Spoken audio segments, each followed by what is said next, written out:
Le content marketing, c'est un process marketing de création et de distribution d'un contenu qui revêt certaines caractéristiques spécifiques. C'est un contenu attrayant, engageant, attractif, d'un public cible et clairement targeté par une marque afin de générer une action rentable, une action business pour l'entreprise.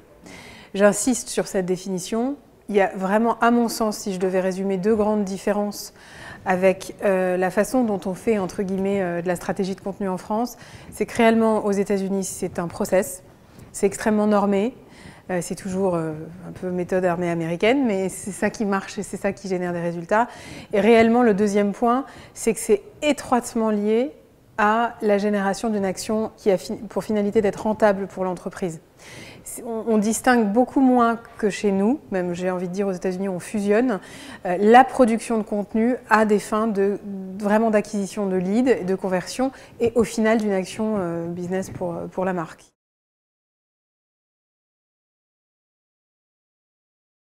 Ça, c'est un point qui est essentiel, qui est, si je peux dire vraiment le préambule, et ce qui découle de manière extrêmement logique de cette transformation des marques en médias, c'est l'importance du storytelling dans la conception d'une stratégie de contenu. Réellement, aujourd'hui, on ne vend plus un produit quand on vend en ligne, on raconte une histoire. C'est sous cet angle-là qu'il faut penser une stratégie de contenu et pas autrement. Tous les outils qui peuvent exister, qui servent évidemment à la détermination d'une stratégie éditoriale, sont extrêmement pertinents, on est bien d'accord. Le problème, c'est que je trouve un petit peu qu'en France, on a été un peu trop centré et focalisé sur ces outils-là, au détriment quand même d'une forme d'humanisation d'une stratégie de contenu. Quand vous établissez une stratégie de contenu pour une marque, une stratégie éditoriale, appelez-la comme vous voulez, certains les distinguent, certains les assimilent, ça c'est franchement pour moi c'est de la sémantique, mais au final, établir sa stratégie de contenu, c'est établir sa stratégie digitale, et quand vous le faites, le client vit l'essentiel de son temps offline quand même. Il utilise Internet pour résoudre un problème, mais si vous ne lui parlez pas, ou en tous les cas si vous ne concevez pas, quelle que soit la taille de votre marque, ça suffit de dire qu'il n'y a que Chanel et Cartier qui peuvent se payer des stratégies de contenu. C'est une erreur et c'est pas exact en plus, parce que Internet a permis de démocratiser beaucoup d'outils qui, simplement bien maniés, permettent d'élaborer une stratégie de manière pertinente. Mais il faut quand même resituer un peu les choses aussi dans leur contexte et redonner toute sa place à cette notion de storytelling et surtout bien comprendre que le content marketing tel qu'il est conçu et élaboré, en tous les cas aux États-Unis, notamment par le Content Marketing Institute, c'est vraiment l'outil de transformation d'une marque en média. Et moi, je vais plus loin, je considère que c'est aujourd'hui même le moyen de la transformation digitale de toutes les marques. Quand on y réfléchit bien, une stratégie de contenu bien menée, bien élaboré, en gardant toujours présent à l'esprit que vous devez raisonner non plus en marque mais en média, vous ne devez plus chercher des clients mais des abonnés, vous ne devez pas vendre votre produit, vous devez informer sur les besoins que votre produit est destiné à combler chez une personne. Découle très logiquement le fait qu'il faut que vous ayez une histoire à raconter, qui existe depuis tout temps. J'ai donné l'exemple de Michelin, de Red Bull, mais il y en a plein. En ce moment, le cas qui fait fureur, c'est le cas Lego.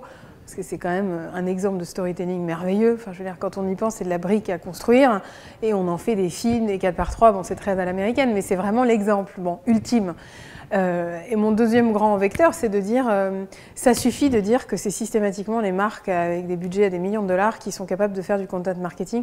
On est tous capables d'élaborer une stratégie de content marketing.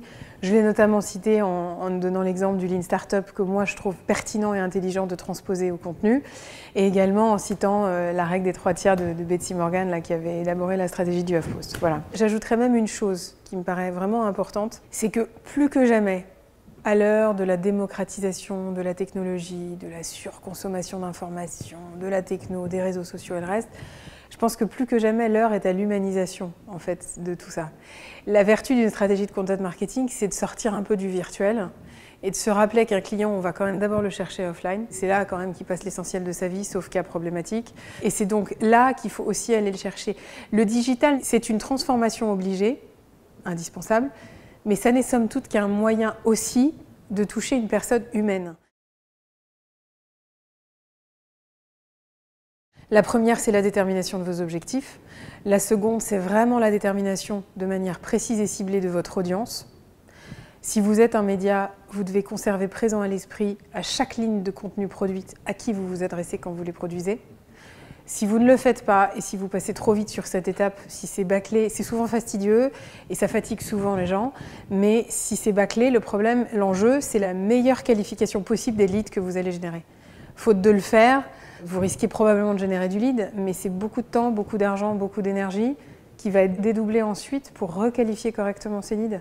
Et on sait combien, dans des grandes marques, qualifier des leads par téléphone, ça peut coûter cher.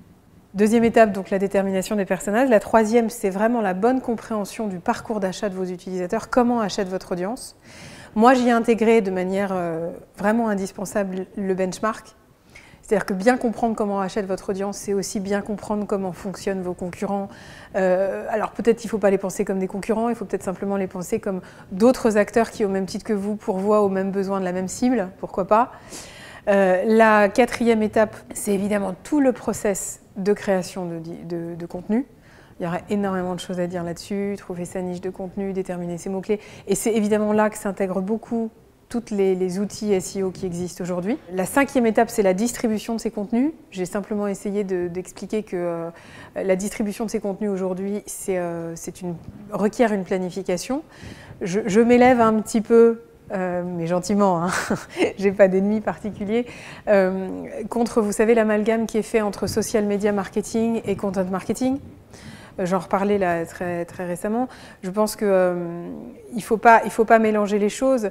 Vous ne pouvez pas concevoir et produire un contenu à seule fin de sa distribution. Si c'est ça, vous passez à côté sans même vous en rendre compte d'une bonne partie de la richesse que peut contenir votre stratégie.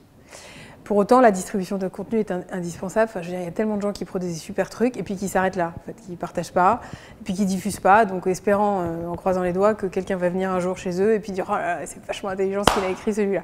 Bon, ça, c'est pas possible. Et la dernière étape, pour terminer, c'est évidemment la mesure, l'analyse, le tracking. Bon, c'est quand même là-dessus qu'on différencie un journaliste, entre guillemets, des années précédentes. Aujourd'hui, l'écriture web, évidemment, tout ce que vous écrivez, vous pouvez mesurer son succès, sa rentabilité, même, on peut parler même de rentabilité d'un contenu grâce aux outils d'analytics.